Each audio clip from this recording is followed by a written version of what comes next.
And welcome to all of you. आज हम लोग तुगलक वंश के सेकेंड पार्ट के बारे में चर्चा करेंगे। इसके पहले हम पार्ट 1 कवर कर चुके हैं। चलिए स्टार्ट करते हैं।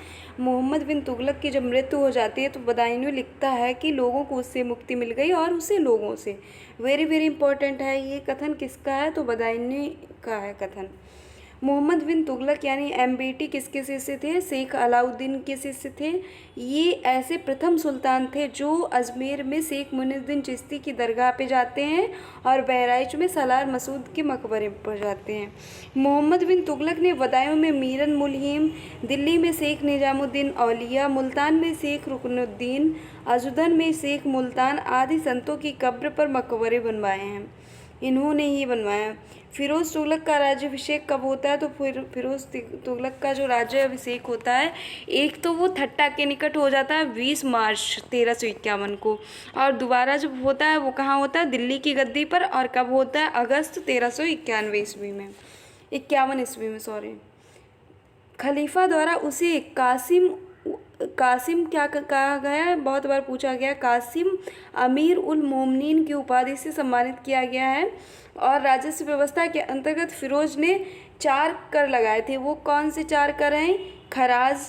खराज जिसको कहते हैं लगान का कर होता है। खुम्स युद्ध के लिए जो लूट का माल होता था, जजिया लगाया जाता था और जकात लगाया जाता था। ये 4 कर लगाए, खराज, खुम्स, जजिया और जकात। किसके द्वारा? फिरोज़ तुगलक के द्वारा। फिरोज़ तुगलक ने ब्राह्मणों पर जजिया लागू करने वाला पहला मुसलमान बन गया। इसने ब्राह्मणों पर जजिया कर लगाया। वेरी वेरी इंपॉर्टेंट है। कई बार पूछा गया है कि ऐसा कौन सा शासक है जिसने ब्राह्मणों पर जजिया कर लगाया? तो फिरोज़ तुगलक। फिरोज़ तुगलक ने एक नया कर और लगाया। क्या? सिंचाई कर। वो किसका था? जो उपज का, जितनी उपज होती थी उसका 1/10 भाग देना पड़ता था। फिरोज़ तुगलक ने 5 बड़ी नहरें, वेरी वेरी इंपॉर्टेंट। अगर आप लोगों से पूछा जाए कि 5 बड़ी नहरें किसने बनवाई, तो फिरोज़ तुगलक ने बनवाई। और सबसे पहली वो जो नहरें थी उसका निर्माण किसने करवाया था? वो अलाउद्दीन खिलजी था। ठीक है, नेक्स्ट आगे बढ़ेंगे। फिरोज़ तुगलक ने 300 नए नगर बसाए हैं। 300 नए नगरों की स्थापना की इसने। इसमें कौन कौन सा आता है? हिसार कहाँ पड़ता है? हिसार पड़ता है हरियाणा में। फिरोज़ाबाद दिल्ली, फतेहाबाद, जौनपुर, फिरोज़पुर इत्यादि इसमें आते हैं।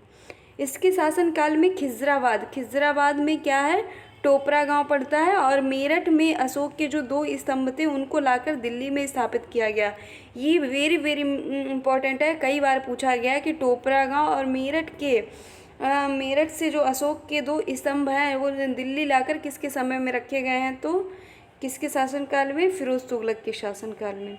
सुल्तान फिरोज़ तुगलक ने अनाथ मुस्लिम महिलाओं, विधवाओं और लड़कियों की सहायता के लिए एक विभाग बनाया था। उसका क्या नाम था? तो दीवान ए खैरात इसका नाम था। दीवान ए खैरात किसका नाम था? तो ये महिलाओं के लिए बनवाया गया था, लड़कियों के लिए बनवाया गया था, विधवाओं के लिए इत्यादि के लिए ये दीवान ए खैरात बनाया गया था।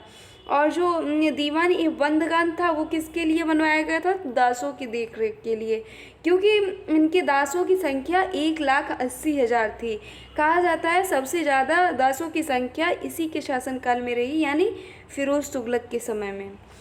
सुल्तान फिरोज़ तुगलक ने अनाथ, ये तो हो गया ना, दीवान ए खैरात किसके लिए? अनाथ महिलाओं, जो विधवाएं थी, लड़कियां थी, उनके लिए दीवान ए खैरात, दीवान ए बंदगन, दासों की देखभाल के लिए।